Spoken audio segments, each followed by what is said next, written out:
Buckle up, weebs, because today's video is going to get spicy. For a while now, we have known that One Piece is nearing its final stretch after dominating the charts for decades. However, it is still going to be a few more years of Oda pumping out chapters before we can conclude One Piece, the series that is older than a lot of its fans.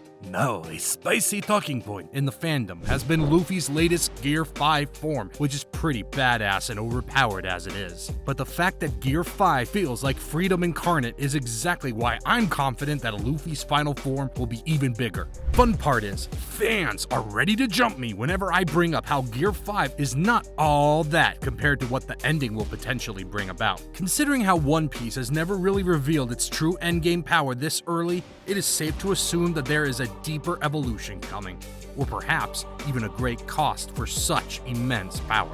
Now that I've primed you on the subject, like some crusty drywall, let's get right to what Luffy's true endgame form will be.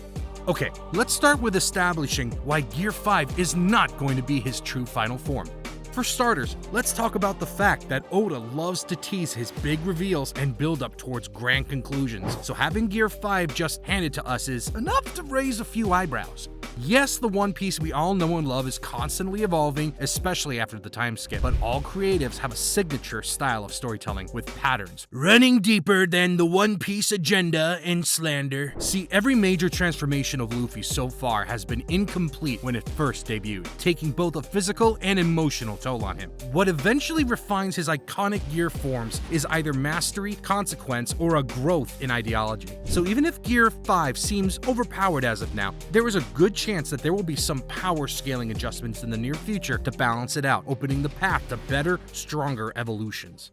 On that note, my other qualm with the online hubbub about Gear 5 being his final form is how much it lacks narrative permanence, especially when you factor in the buildup and what a 180-degree pivot Luffy's latest gear is from his usual Haki-imbued power-ups. It is safe to assume that there is a lot of room for growth. Of course, it is a revolutionary power-up in the universe, but Oda has a history of not using the loudest transformations past the climax. Right now, Gear 5 is nothing more than an exhausting, unstable state of power instead of a true identity fit for the future king of the pirates. Now, why does everybody overestimate Gear 5 so much? Simple, because everyone assumes that Nika is already god tier. Yeah, he is an actual sun god, but when has that ever stopped the series from going, nah, we're not doing this? LOL. First, let's talk about Nika himself and what he represents. Channeled through Luffy, Sun God Nika represents freedom and liberation in its purest form, driven by soul and limited only by the user's own imagination. In simpler terms, it is the ultimate hacks mode, capable of rewriting reality itself. However, Nika embodies freedom, and only freedom. Someone looking to become the king of the pirates cannot rule through absurd strength alone, especially when One Piece pushes back so heavily on concepts like tyranny and dictatorship. Rather, Luffy's final form has to represent dominance, resolving both control and responsibility. Oda made it abundantly clear very early on that politics is a big part of One Piece, and simply existing outside the set of rules by using Gear 5 does not change the reality of the 1,000 plus preceding chapters. Moreover, even going back as early as Skypiea, Oda loves to reframe godlike characters to be flawed symbols, not exempt from criticism or reform. Taking all of that into account, I'm confident that Nika is just a foundation to build upon, rather than Luffy's strongest weapon in his arsenal. Nika only represents an idea rather than supremacy, and One Piece is not a series that has treated symbolism as a substitute for ultimate strength, so a lot of Nika's hype is rooted in novelty. Next, I'll be ranting about something that tickles my pickle the wrong way. And that is the absence of Haki in Gear 5. Yes, I do think that Haki alone has kind of simplified One Piece and reduced all battles to a stat contest, but its significance in the universe is irrefutable. It has quietly become the most honest expression of human will in the series, stripping power down to conviction alone.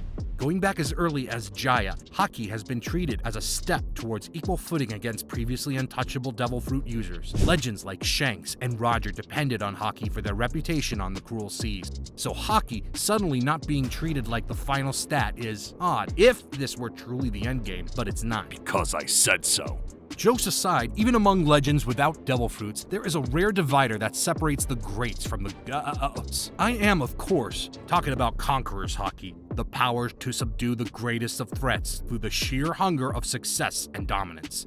With how much importance was given to Conqueror's Haki impressing even Rayleigh, it is heavily implied that Luffy's final form will have an element of Haki mastery fused somewhere in there. With the trajectory that One Piece is on, Luffy's final form would most likely lean more towards seamless Haki mastery and constant presence, rather than pulling a Madoka Magica with the necessary explanatory sequels for coping and closure reasons. Also, can we talk about the fact that Gear 5 and the Nika storyline seems to have no power and no proper end or beginning, simply existing in an awkward middle ground with established lore on both sides? It's almost as if Gear 5 was just handed to Luffy. Anyone who has watched more than one episode knows that there are always proportionate stakes and limitations to great power boosts. Keeping that in mind, I find it hard to believe that the embodiment of absolute freedom would not require any major sacrifice, especially when the concept itself is quite new and unrefined. Gear 5 has yet to demand anything significant from our goofball protagonist, and it has mainly made its debut as a comedic hacks ability, much like unlocking Leon's cat ears after speedrunning Resident Evil 4. Man, all this talk about the King of the Pirates has got me reminiscing, so I cannot make this video without including the OG gangster, Gold D. Roger, the catalyst for the golden age of piracy.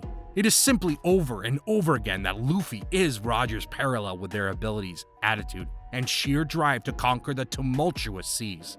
With One Piece nearing its conclusion, there has been a lot of speculation about how Oda will handle handing Luffy the King of the Pirates title without using too much inspiration from Roger. However, Roger conquered the seas without a devil fruit ability, relying on his Haki and resilience.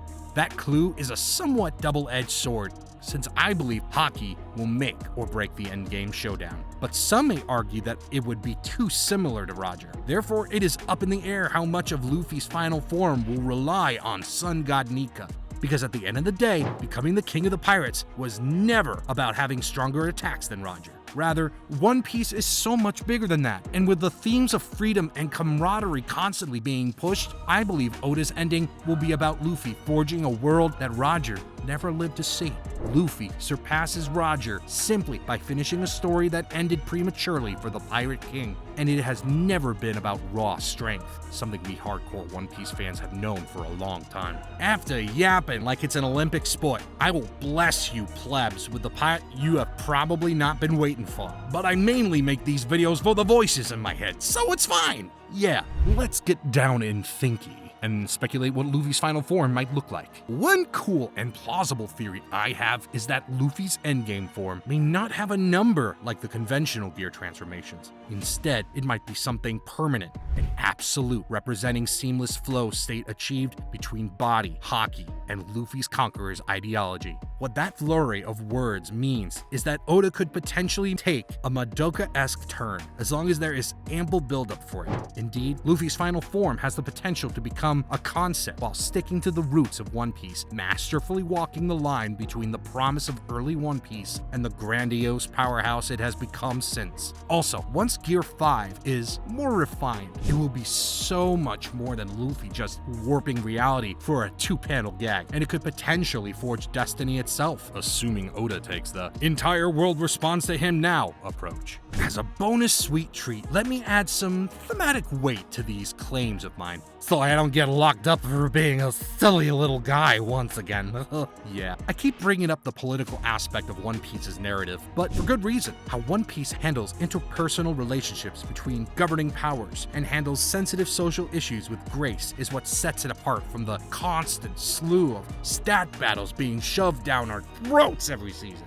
One Piece has become a symbol of peace, an identity and voice for the oppressed, and a death sentence for the oppressors. So much so that its influence has spread into the real world, with protesters flying the Straw Hat's Jolly Roger while demanding justice. If that is not enough to convince you of Oda knowing Ball, then I don't know what is. Keeping that in mind and considering how Oda has known the ending for the series for a long time, Luffy's final form does not necessarily need to represent anything godlike or terrifying, but quite the opposite. I believe that One Piece's ending will be done justice by the mangaka we all know and love, with Luffy's final form being a device that makes everyone feel light by simply existing in a world with him in it. Honestly, I would die a happy man if my predictions come true and the final form is like the natural order, bending to Luffy's presence.